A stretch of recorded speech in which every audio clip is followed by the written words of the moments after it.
Jadi setiap orang itu pasti punya kelebihan dan kekurangan masing-masing. ya. Makanya wong itu jangan pernah menyalahkan, maksudnya menyalahkan itu memvonis seseorang itu salah atau benar, kecuali kalau memang itu sudah melalui proses-proses hukum. Yes, memang ono patokan kan Kalau sudah mulai proses-proses hukum itu urusannya beda. Kalau belum, walaupun itu sudah melalui proses hukum, kita tetap tidak boleh memvonis orang. Itu yang memvonis adalah hukumnya, hukum yang berlaku. Kalau kita memvonis orang, oh itu jelek, itu baik, dan lain sebagainya, karena diri kita sendiri itu kadang juga jelek juga baik. Jadi ada jeleknya juga ada baiknya. Makanya jangan menyalahkan orang lain kalau benar-benar belum terbukti kalau itu memang. iya repotnya kan repot dengar berita dari sana wis gampang percaya kan repotnya Berita itu itu dari mulut ke mulut penyebarannya kan belok terus kan. Berita itu kita jangan mempercayai suatu berita, tetapi di dalam berita itu ada apa dan apa yang dia katakan dalam berita. Kalau memang dalam berita itu yang bersangkutan sendiri yang mengatakan suatu kesalahan, ya memang itu benar salah. Klarifikasi kan. Berita hanya sebagai penyambung lidah untuk menghantarkan ke publikasi. Tapi kalau di situ mereka memang benar-benar mengucapkan atau melakukan suatu kesalahan yang didokumentasi, ya memang itu benar adanya, ya memang salah. Salah Ya memang salah. benar. Tapi walaupun mereka salah dan lain sebagainya, kita jangan pernah menghakimi, apalagi membandingkan dan lain sebagainya, karena diri kita sendiri itu terbuat dari dua bagian, baik dan buruk. Pasti ada baik ada buruk tuh. Pasti. Sak api wong Mesti eleke ono. sak elek wong mesti ono api. Jadi kedua-duanya itu saling berhubungan. Jadi manusia itu baik dan buruk, termasuk diri kita. Suatu contoh yang paling nyata dan paling gampang untuk diterangkan, kita makan sesuatu makanan yang itu halal, baik dan lain sebagainya, dan itu bagus. Setelah kita makan, di dalam diri kita, masuk ke dalam perut, jadilah kotoran. Itu menjadi suatu barang yang najis. Jadi diri kita berjalan atau apapun aktivitas kita membawa kotoran di dalam perut kita, berarti kita membawa barang yang najis dalam diri kita. Kalau begitu, jangan kita menyalahkan orang. Berarti ya keburukan itu ya ada, jadi perlukan kan berarti kan. Ya memang sudah menjadi bagian dari kehidupan. Diperlukan bahkan bukan diperlukan, tapi bagian dari kehidupan. Buat tolak ukur. Oh ini pembeda kan ya. Itu pembeda satu, kedua memang itu terjadi, itu sudah menjadi kodrat. Makanya dua unsur. Makanya manusia diciptakan ada kanan dan ada kiri. Ada tangan kanan, ada tangan kiri. Kenapa kita memegang segala sesuatu yang baik harus pakai tangan kanan, dan sesuatu yang jelek harus pakai tangan kiri? Kenapa kiri tidak pernah protes, wah saya buat cebok dan lain sebagainya, sedangkan kanan untuk baik-baik terus? Nah, karena memang sudah digariskan menjadi jelek dan baik. Makanya yang jadi baik jangan menyalahkan yang jelek, jangan membuat menyalahkan yang jelek. Kalau memang hukumnya jelek, ya memang hukumnya jelek, ya sudah. Jangan kita langsung kemana-mana saling baku hantam dan lain sebagainya. Memang di dalam kehidupan ini sudah ada jelek dan baik. Jadi sudah dibagi kanan dan kiri. Di dalam diri kita ada makan dan ada buang kotoran. Berarti itu kan sudah dua bagian yang tolak belakang. Di makna makan kita dengan tangan, dengan sesuatu yang baik, dengan tangan kanan, diri kita buang, kita urusi dengan tangan kiri kita. Itu tidak ada suatu nelongso atau apapun dalam diri kita, karena memang bagian kiri memang begitu dan bagian kanan juga begitu. Makanya tidak ada suatu apapun yang di dunia ini selalu baik semua, itu tidak ada. Pasti ada yang jelek. Tapi lucunya kebaikan 1000 tertutup dengan keburukan 1. Nah, itu perbandingannya begini. Kalau kita menanam padi di sawah, tanaman yang kita tanam itu pasti tumbuh rumput. Itu sudah dipastikan. Oh iya, banyak malah kayak rumput kan ya. Ya. Tapi kalau kita menanam rumput tidak akan pernah Tumbuh padi. Nah, maka disitulah pelajaran hidup yang harus kita cari. Kenapa? Di dalam kehidupan itu sistemnya campur. Campur, ada jelek, ada buruk, dan lain sebagainya. Maksudnya berarti kalau ada jelek dan ada buruk, berarti manusia itu harus bisa memilah dan memilih. Lakukanlah yang baik, hindari yang buruk. Jangan memvonis yang buruk, karena itu disebut campur. Kalau bahasa di Jawa disebut dengan urap, urip, urup. Urap. Urip itu ada satu kehidupan yang disebut urip.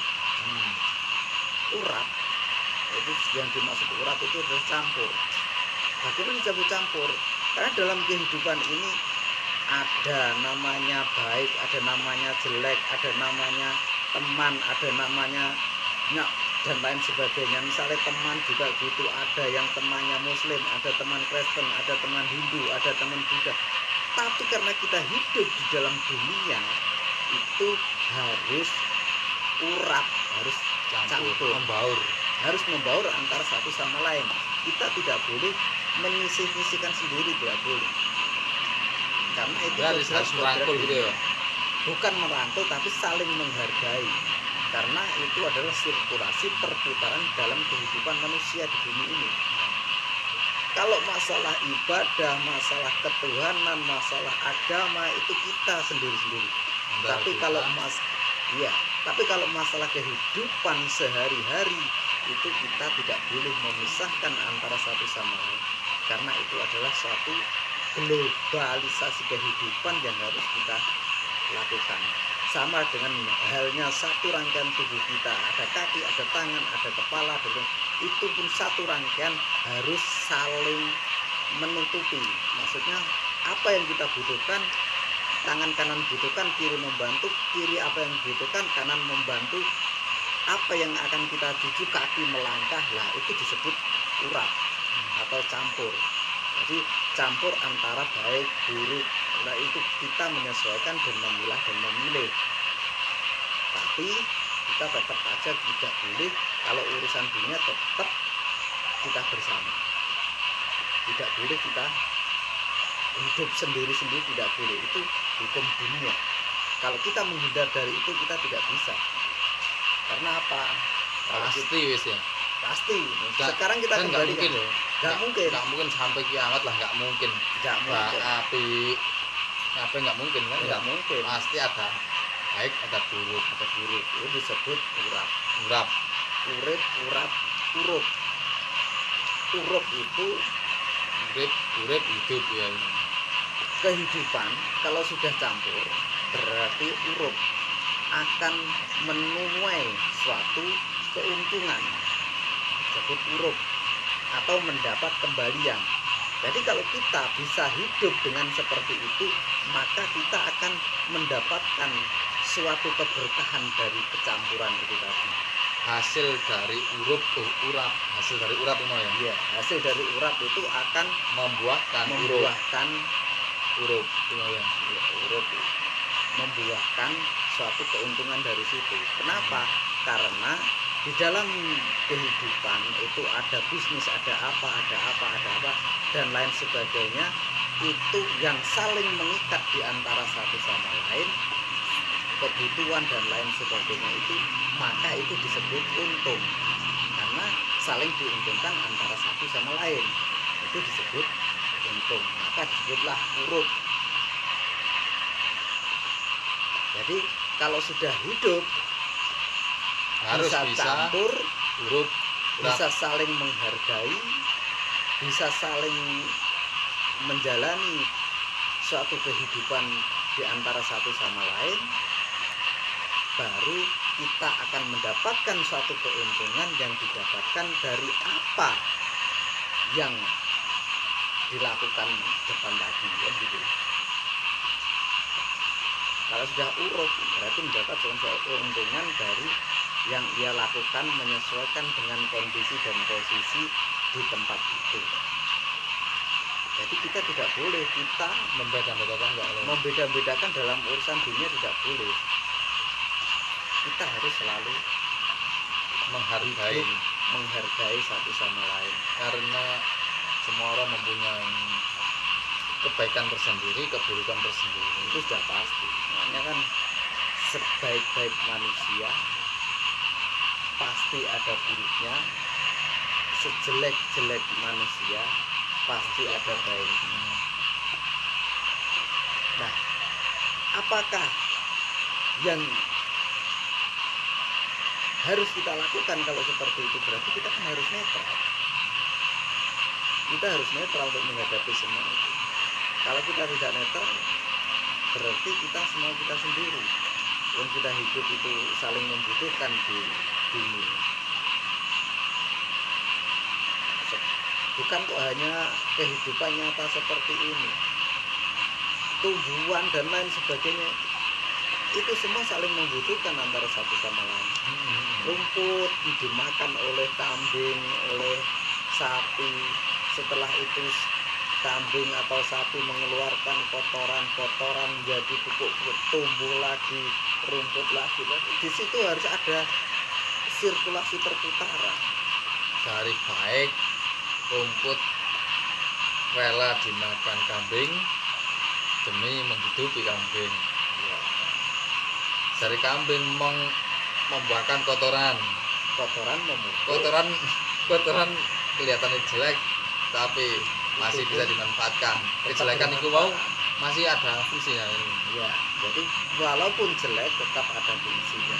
Dan fungsinya itu bukan hanya untuk kambing lagi, malah fungsi dari kotoran itu untuk menyeburkan semua tanaman ataupun bisa dimanfaatkan oleh manusia dan lain sebagainya.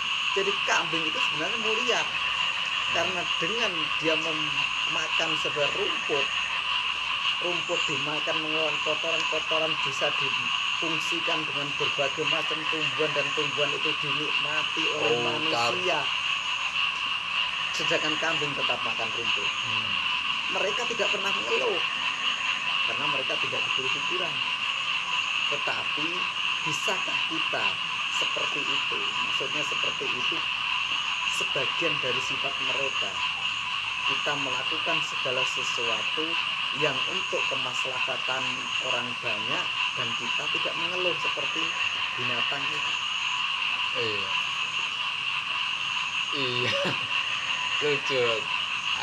Sebaik-baik makhluk itu manusia. Seburuk-buruk makhluk juga manusia sama-sama. Ternyata seburuk-buruk makhluk juga manusia. Saya gitu ya. Kan nyata manusia kalah sama hewan.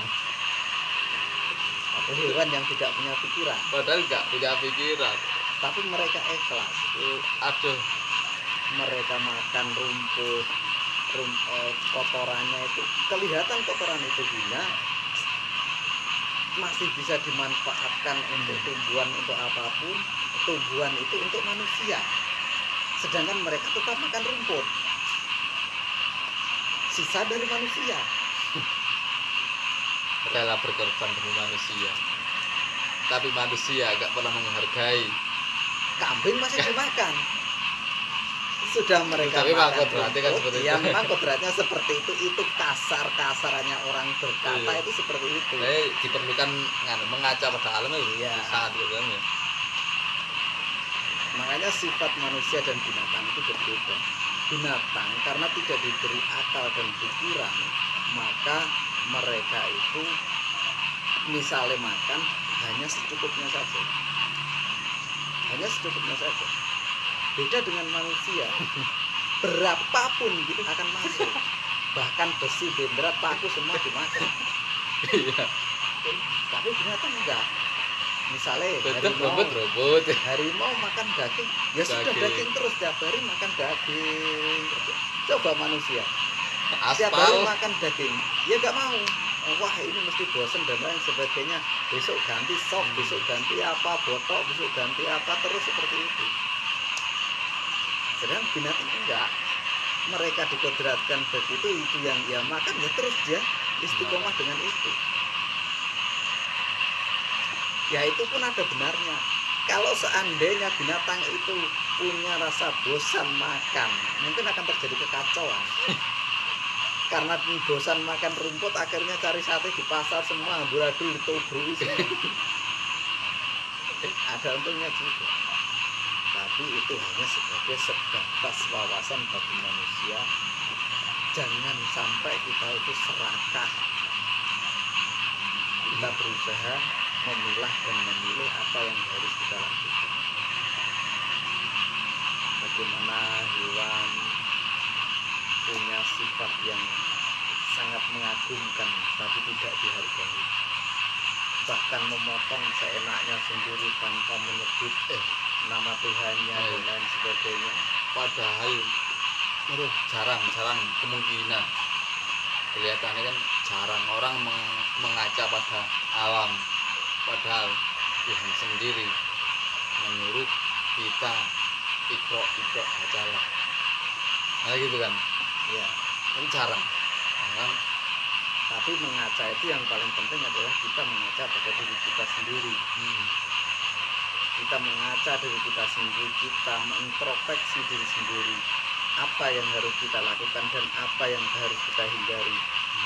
Bukan semena-mena kita sebagai manusia langsung kita ambil menangnya sendiri dan lain sebagainya, itu tidak benar itu. Walaupun manusia itu diciptakan jadi yang paling hebat, tapi kalau kebablasan tidak tahu aturan akan menjadi yang paling jelek. Itu manusia. Maka manusia itu kan harus banyak berkaca dengan diri kita sendiri, dengan alam sekitar kita. Bagaimana air mengalir dari atas langsung turun ke bawah, itu menjadi suatu contoh bahwasanya itulah yang harus kita tiru. Maksudnya apa? Dari atas ke bawah dia akan mencari sesuatu tempat yang paling rendah di antara yang tinggi. Kenapa? Dia menerima apa adanya, dia mengalir sampai kemanapun tempat itu. Yang paling rendah dia akan mengikuti terus. Tapi jangan salahkan air. Kalau air itu sudah mengalir sebesar apapun bendungan akan jebol. Apabila terus menerus keikhlasan itu akan datang dan itu terus akhirnya juga tidak terbendung.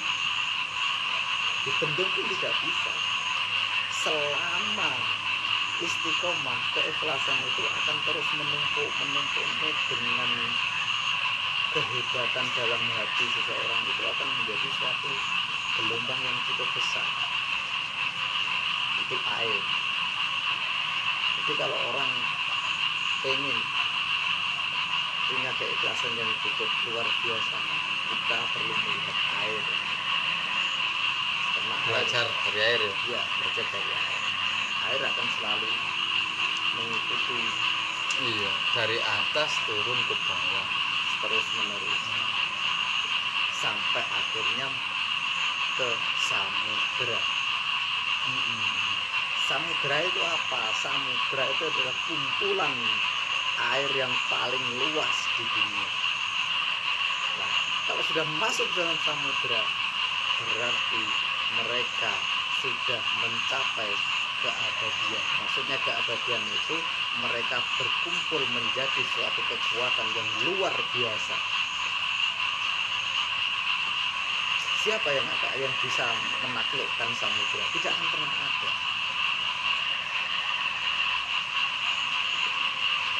Makanya kalau keikhlasan sudah mencapai pada puncaknya,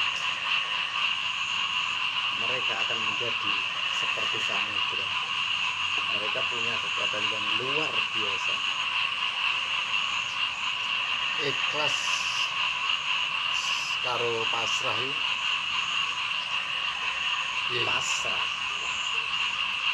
Pasrah itu kita melakukan segala sesuatu yang tidak, misalnya tidak kita melakukan sesuatu yang kita ingin, gimana ya bahasanya, itu hampir sama tapi nggak sama. Jadi pasrah itu sumelek, bener-bener kita itu tidak mau melawan dan lain sebagainya, itu disebut pasrah. Tapi kalau ikhlas itu bener-bener dari dalam. Beda loh, pasrah sama ikhlas itu beda. Kalau ikhlas itu sudah pasti pasrah, tapi kalau pasrah belum tentu ikhlas. Maksudnya gini, pasrah belum tentu ikhlas. Ya, ikhlas sudah pasti pasrah, tapi pasrah belum tentu ikhlas. Maksudnya gini, jadi kalau kita itu berarti pasrah, belum pasrah. Nah, gini loh, maksudnya gini, kalau kita misalnya bertempur melawan musuh, misal contoh, kita bertempur terus kita kalah, kita akhirnya pasrah, walaupun di dalam hati tidak ikhlas. Tapi mau tidak mau kita harus pasrah karena kita sudah tidak mampu, itu disebut pasrah. Tapi kalau ikhlas beda.